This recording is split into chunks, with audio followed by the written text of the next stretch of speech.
Let me go back to where it all began.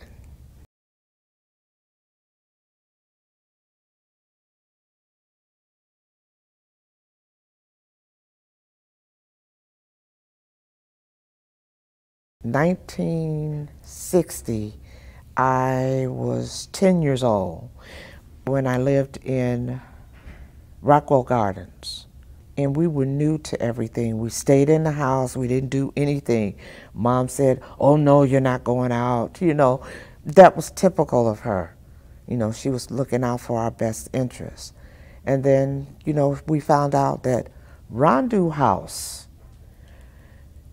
was on the first floor. And I asked my mom, I said, "Well, can I go downstairs?" And, you know, they had games to play. You know, we did artwork, we did sewing, cooking. I got a chance to meet Sister Louise. Oh, she was like a mother to me. You know, not to put my mom down, but that opened up my mind and it broadened my, you know, horizon to see what it, you know, is to just to get out the house. On this land right here, right outside this door, I was serving breakfast to the children in the neighborhood with Miralac. That was my first job here. Right on this corner, Jackson and Francisco, I helped feed the children. We called it the breakfast program. And after that, I got my second job working as a sex education teacher here. Yes, I would go through the neighborhood and, you know, talk to children with the parents' approval. Got to sign a contract. And I would talk to the children that were from ages 9 to maybe up until 18.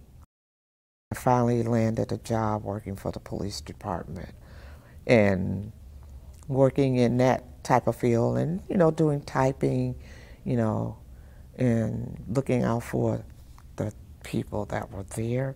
They called me Mama Carol because I was the oldest on the floor, and they never called me by my first name directly. They said Mama Carol, and you know, that helped me to grow to nurture them, sitting there typing up reports and, you know, helping them to go out to where the scene is.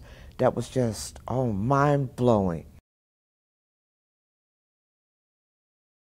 I was born in the country, which is the Delta, Tunica, Mississippi. So we didn't get much schooling or this or that, you know, because they was picking cotton, they was doing this and that. My mother passed in 1954. I was only 14 years old, you know.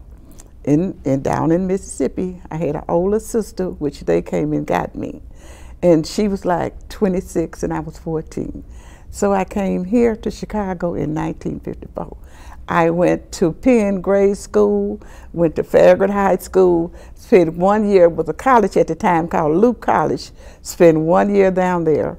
And from there, I was 17 or 18, I got a job at Spiegel's paying 95 cents an hour. I was there about 6 years. I had my first child in 1959. Then from Spiegel's, I went to the security firm. And then from security firm, I stayed there about 7 or 8 years. And from there, I went to Carson, One South State. That was the main flagship store.